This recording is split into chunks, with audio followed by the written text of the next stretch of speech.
Hi friends, അപ്പോൾ Abhilash travel food ഹെറിറ്റേജിന്റെ ഒരു അടിപൊളി കുക്കിംഗ് വീഡിയോയിലേക്ക് എല്ലാവർക്കും സ്വാഗതം. ആരോഗ്യകരമായ മാലിന്യ വിമുക്തമായ ഒരു ഹെൽത്തി സ്നാക്ക് ആയിട്ടുള്ള നമ്മുടെ ഒരു വട്ടയപ്പത്തിലേക്കാണ് എല്ലാവർക്കും സ്വാഗതം ആയിട്ടുള്ളത്. ഞാനും നേഷയും കൂടെ ചേർന്ന്.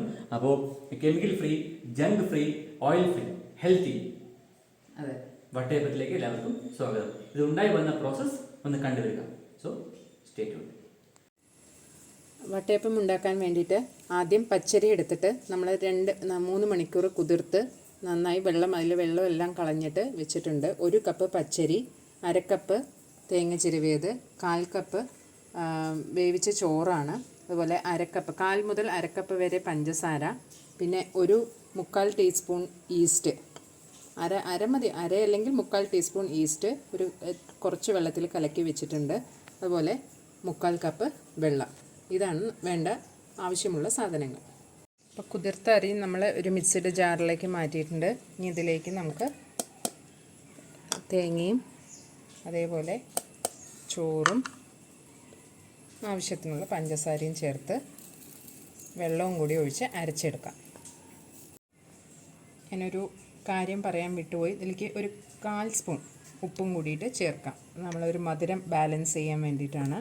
മധുരം കുറവുള്ളവർ കുറച്ച് മതി എന്നുള്ളവർ പഞ്ചസാര കുറച്ച് ചേർക്കാം.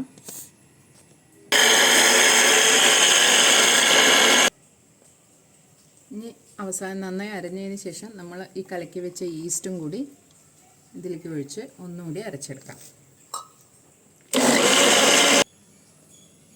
അപ്പോൾ മാവ് നന്നായി അരച്ചെടുത്തിട്ടുണ്ട്. ഇനി നമുക്കിതിനെ ഒരു പാത്രത്തിലോട്ട് ഒഴിച്ച് ഏകദേശം 6 മണിക്കൂർ വരെ ഇത് പൊങ്ങാനായിട്ട് വയ്ക്കാം. നമ്മൾ ഇൻസ്റ്റൻറ്റ് ഈസ്റ്റാണ് ചേർത്തിട്ടുള്ളത്. അപ്പോൾ അതുകൊണ്ട് വേഗം ഇത് പൊങ്ങി വരികയായിരിക്കും. എന്നാലും ഒരു 4 മണിക്കൂറെങ്കിലും കഴിഞ്ഞതിന് ശേഷമേ നമ്മളിത് ആവിയിൽ വെച്ച് വേവിക്കാൻ പാടുള്ളൂ. അപ്പോൾ നമ്മൾ ആവിയിൽ വയ്ക്കാൻ വേണ്ടി ആവിയിൽ വയ്ക്കുന്ന പാത്രത്തിൽ കുറച്ച് നെയ്യ് തടവിയിട്ട് വയ്ക്കാം. അപ്പോൾ നമ്മൾ അരച്ച് വെച്ച വട്ടയപ്പത്തിനുള്ള മാവ് 4 മണിക്കൂറിന് ശേഷം ഞാൻ നോക്കിയപ്പോൾ നന്നായി പൊങ്ങി വന്നിട്ടുണ്ട്. നന്നായി പൊങ്ങി വന്ന കാരണം എന്താകും എന്ന് നമുക്ക് അറിയില്ല. നോക്കാം. എനിക്ക് തോന്നുന്നു ഇത്ര ഇൻസ്റ്റൻറ്റ് ഈസ്റ്റ് ചേർത്തത് കൊണ്ട് ഇത്ര നേരം ആവണമെന്നില്ല. ഒരു 2 മണിക്കൂറിന് ശേഷമൊക്കെ ഒഴിക്കാൻ പാകമാണെന്നാണ് എനിക്ക് തോന്നുന്നത്. കാരണം ഞാൻ 2 മണിക്കൂർ മുമ്പ് നോക്കിയപ്പോഴും അത്യാവശ്യം നന്നായി പൊങ്ങി വന്നിട്ടുണ്ടായിരുന്നു. നമുക്ക് എന്താണെങ്കിലും പതുക്കെ, ഒരുപാട് ഇളക്കാതെ ചെറുതായിട്ടൊന്ന് മാത്രം ഇളക്കി കൊടുത്തിട്ട് ഈ മാവ് ഒഴിച്ചു കൊടുക്കാം.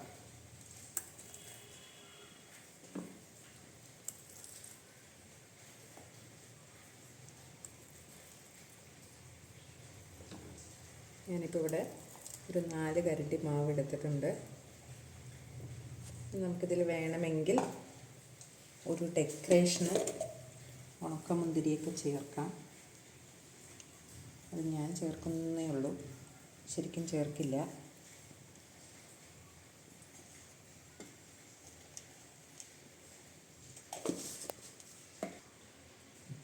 അപ്പോൾ നമ്മൾ ഇവിടെ ആവി വയ്ക്കാൻ വേണ്ടി അപ്പച്ചെമ്പിൽ ആവിയിൽ വയ്ക്കാം.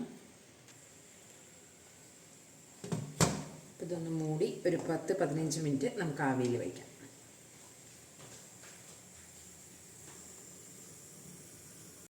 അപ്പോൾ ഒരു 15 മിനിറ്റ് കഴിഞ്ഞു.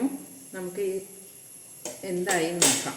ഇതൊരു ടൂത്ത് പിക്ക് വെച്ചിട്ട് നമ്മൾ ഒന്ന് കുത്തി നോക്കുന്നുണ്ട്. ഓക്കെ, പെർഫെക്റ്റായി വെന്തു. ഇനി നമുക്കൊന്ന് എടുക്കാം.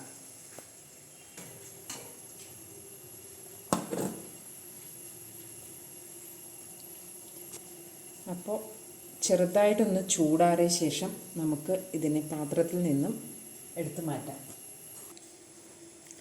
അപ്പോൾ നമ്മുടെ വളരെ സോഫ്റ്റായിട്ടുള്ള വട്ടയപ്പം ഇവിടെ റെഡി ആയിട്ടുണ്ട്. എന്താണെങ്കിലും 4.5 മണിക്കൂറിന് ശേഷം വെച്ചിട്ടാണെന്നുണ്ടെങ്കിലും എന്താവുമെന്ന് അറിയില്ല എന്നായിരുന്നു. പക്ഷെ നല്ല പെർഫെക്റ്റായിട്ട് തന്നെ വന്നിട്ടുണ്ട്. നല്ല സോഫ്റ്റുമാണ്. ഇനി നമുക്കതൊന്ന് രുചിച്ച് നോക്കിയിട്ട് അതിൻ്റെ ടേസ്റ്റ് എങ്ങനെയെന്നും കൂടി പറയാം. അതേപോലെ വേണമെങ്കിൽ നമുക്ക് ഈ ചെറിയ രൂപത്തിൽ നമുക്കതിനെ മാറ്റിയെടുക്കാം. ഇതുണ്ടോ, ഇഡ്ഡലി പോലെ സംഭവമുള്ള ഒരു ചെറിയ പാത്രത്തിൽ വെച്ച് ആവി വെച്ച് കഴിഞ്ഞ് കഴിഞ്ഞാൽ നമുക്ക് ഈ രൂപത്തിലുള്ള റെഡി ടു യൂസ് ആയിട്ടുള്ള കുഞ്ഞു കുഞ്ഞു സാധനങ്ങൾ പോർട്ടബിളായിട്ട് നമുക്കുള്ള വട്ടയപ്പവും നമുക്ക് വേണമെങ്കിൽ ഉണ്ടാക്കിയെടുക്കാവുന്നതാണ്. അപ്പോൾ വട്ടയപ്പം റെഡി അല്ലേ? നമുക്കൊന്ന് മുറിച്ച് ഇതൊന്ന് ടേസ്റ്റ് ചെയ്യാം. ഓക്കെ,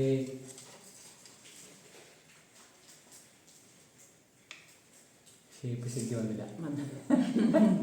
എന്തായാലും നമ്മുടെ വട്ടയപ്പം റെഡി ഗൈസ്. എങ്ങനെയുണ്ട് നമുക്ക് നോക്കാം.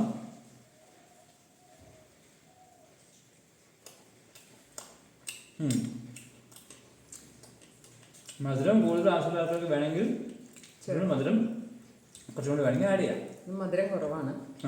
നമുക്ക് നമ്മൾ നേരത്തെ പറഞ്ഞ ക്വാണ്ടിറ്റിയിൽ മധുരം കുറച്ച് കുറവാണ്. പഞ്ചസാര വേണമെങ്കിൽ കുറച്ചും കൂടെ നമുക്ക് ഇഷ്ടാനുസരണം ആഡ് ചെയ്ത് പരീക്ഷിക്കാവുന്നതാണ് അല്ലേ? നമ്മളെ അരയല്ലേ പറഞ്ഞത്, 3/4 ഗ്ലാസ് വരെ ചേർക്കാം. അങ്ങനെ ഒരുപാട് പുളിപ്പ് രസമൊന്നും വന്നിട്ടില്ല, പാകത്തിനുള്ള പുളിപ്പ് തന്നെയാണ് ഉള്ളത്. മധുരം മാത്രം കുറച്ച് കുറവുണ്ട്. അതെ അതെ.